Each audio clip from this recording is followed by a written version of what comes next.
포이맨 칼럼 세 가지 낙원.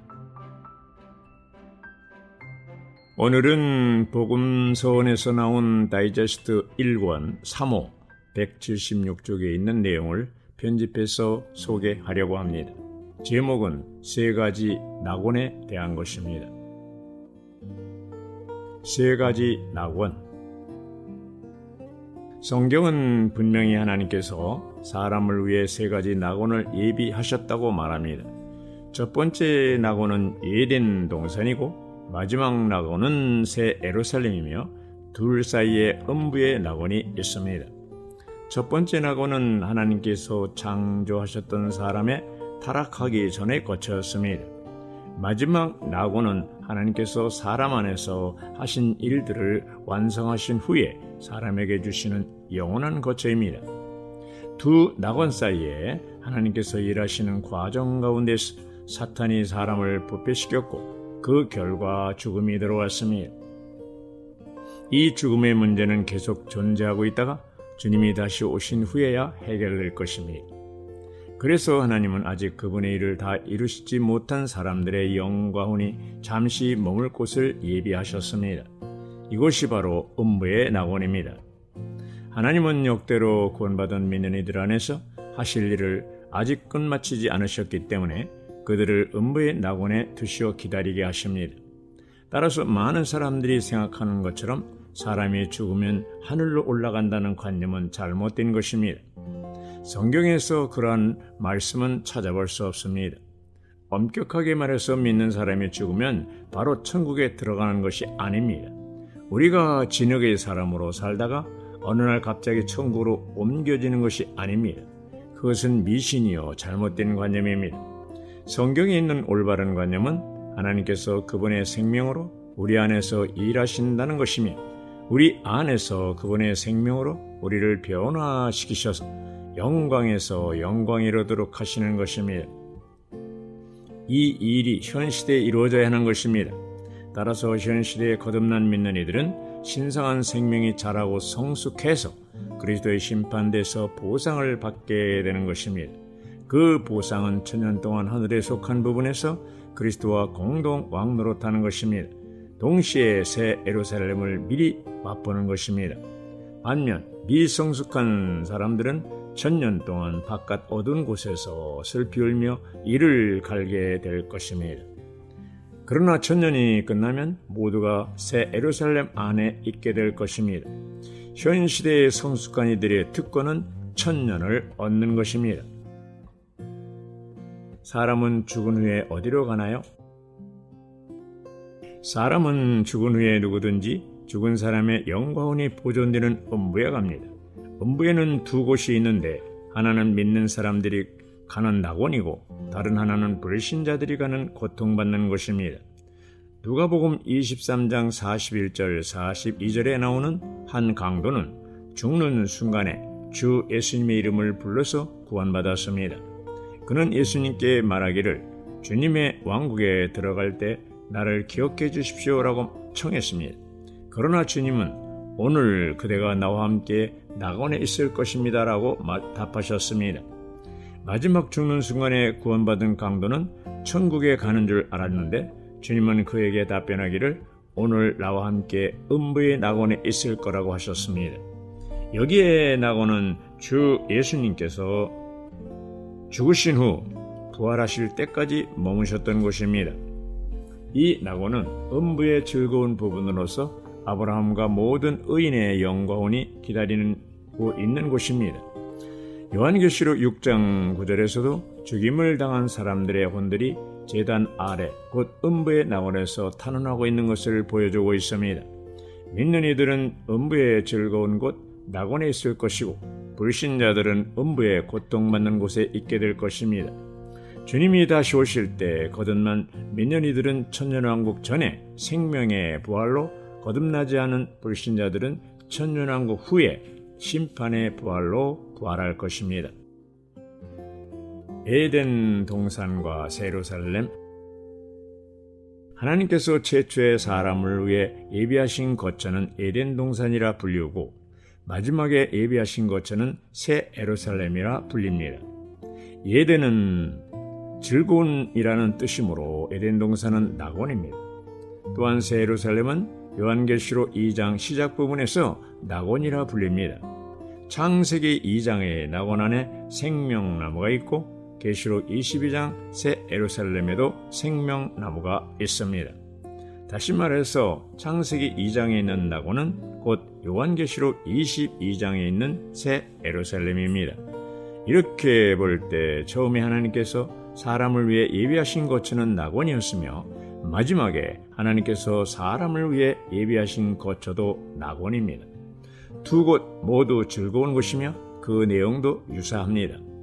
가장 두드러진 공통점은 두 낙원 모두에 생명나무가 있고 강이 있으며 금과 진주와 보석이 있다는 것입니다. 이것은 하나님께서 처음에 사람을 위해 예비하신 거처가 바로 마지막에 그분께서 사람을 위해 예비하신 거처와 같다는 것을 보여줍니다. 두 거처의 내용은 거의 비슷합니다. 이것은 하나님께서 태초에 하신 일이 그분의 최종적인 목적과 연계되며 하나님의 최종적인 목적이 그분께서 처음 하셨던 일에 계시되어 있음을 보여줍니다. 창세기와 요한계시록의 두 낙원은 모두 사람의 거처입니다. 이것은 하나님께서 사람을 위해 예비하신 것이 무엇이며 그 목적이 무엇인지를 보여줍니다. 우리의 단순한 머리로는 하나님의 원함이 우리가 하늘로 올라가는 것이라고 생각할 수 있습니다. 참으로 하나님의 생각과 사람의 생각은 너무도 다릅니다. 우주 가운데 하나님의 유일한 목적은 그분 자신을 사람 안에 일에 넣으셔서 사람이 그분의 생명과 본성을 갖고 그분의 생명과 본성을 통해 사람 안에 변화가 일어나며 궁극적으로 사람이 하나님과 연합되어 하나님의 형상을 갖게 되는 것입니다. 하나님의 내적인 존재가 사람의 내적인 존재가 되고 하나님의 외적인 영광스러운 모습이 사람의 영광스러운 모습이 되는 것입니다. 결국 사람의 안과 밖은 하나님과 완전히 일치하게 되는 것입니다. 하나님의 본성과 하나님의 영광, 순금은 하나님의 본성을 상징하고 보석은 하나님의 영광을 상징합니다. 하나님의 목적은 우리가 그분과 똑같아질 정도로 그분께서 우리 안에서 일하시는 것입니다.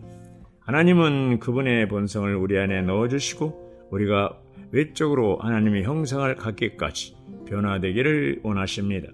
그렇다면 구원받은 우리에게 순금과 보석이 있습니까?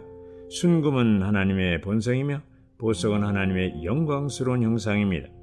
하나님의 은혜를 받은 우리는 순금과 보석을 얻었습니까? 순금은 내적인 하나님의 생명과 본성을 상징하고 보석은 외적으로 표현된 하나님의 영광스러운 형상을 상징합니다. 우리 모두는 은혜로 구원받았기 때문에 적어도 순금, 곧 하나님의 생명과 본성을 갖고 있습니다.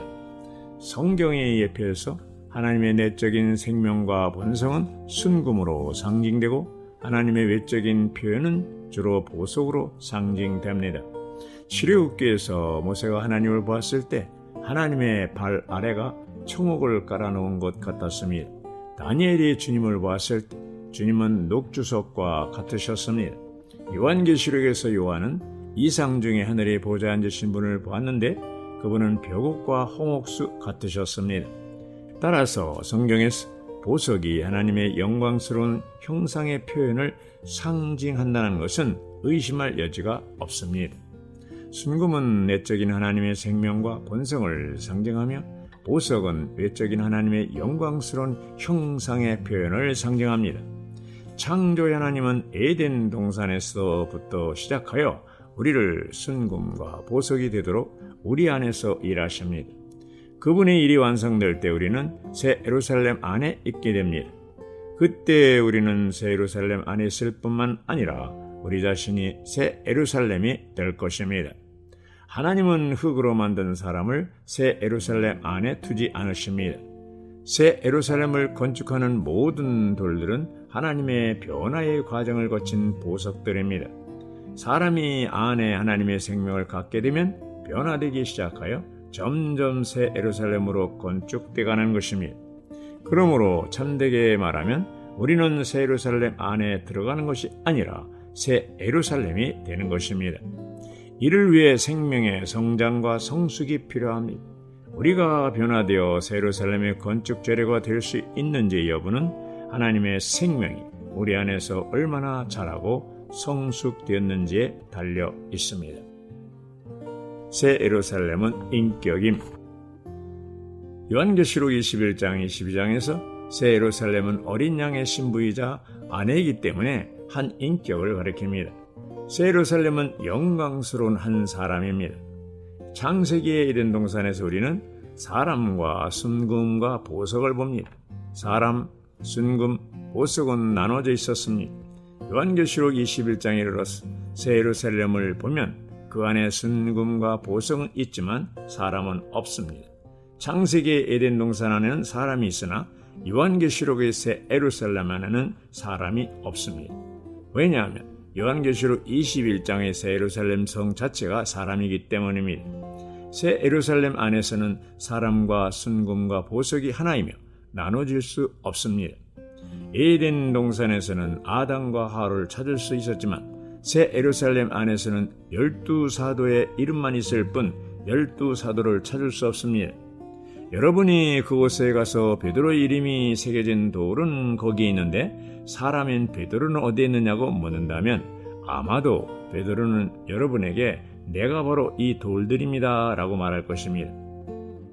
베드로전서 2장에서 베드로는 구원받은 모든 사람들은 주님 앞에서 살아있는 돌들로서 주 예수님과 함께 하나님께서 거하시는 영적인 집으로 건축되어 간다고 말합니다. 에베소 2장에서 바울은 구원받은 우리에게 여러분은 사도들과 신원자들이 기초 위에 건축되어 가고 있습니다. 그리고 그리스도 예수님 자신은 모퉁이 돌이십니다. 그분 안에서 건축물 전체가 함께 연결되어 주님 안에 있는 성전으로 자라가고 있으며 라고 말합니다.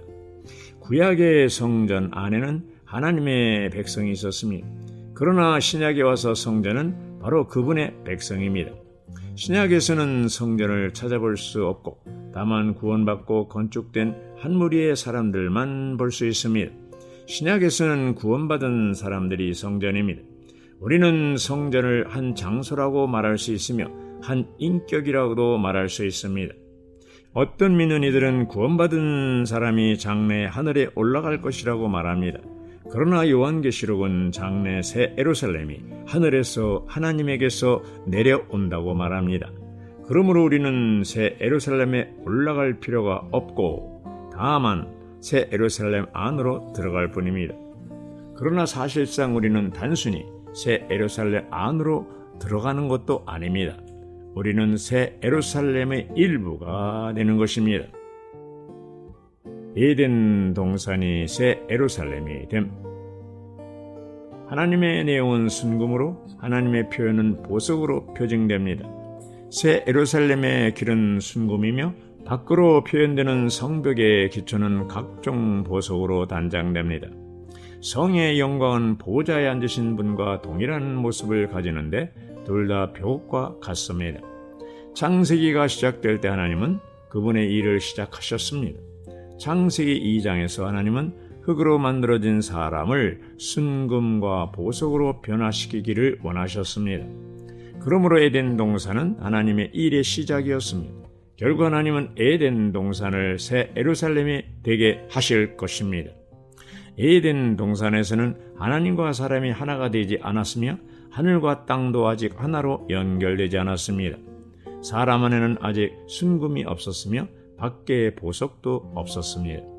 하나님은 그때부터 시작하여 흙으로 만든 사람 속에 순금이 있고 밖에 보석이 있도록 변화시키는 일을 하셨습니다. 변화시키는 일이 완전히 다 이루어질 때 에덴 동산은 새 예루살렘이 될 것입니다. 이것이 창세기로부터 요한계시록까지 이어지는 노선입니다.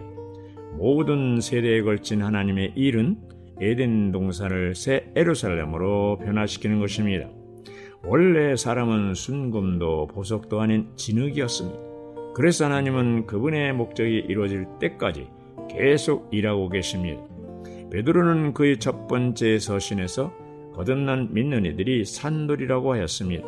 흙이 산돌이 되고 산돌이 보석이 되는 것입니다. 요한계시록의 마지막 이르러 순금과 보석으로 된 성이 나오는데 이 성에서 사람과 하나님은 하나로 연합되고 하늘과 땅은 완전히 연결됩니다. 그것은 역대로 구원받은 모든 사람들의 최종 종착지입니다. 그러므로 우리는 어느 날 갑자기 그 성에 들어갈 것이라는 관념을 버려야 합니다. 새 예루살렘 성이 물질로 된 성이라는 관념에서 벗어나야 합니다.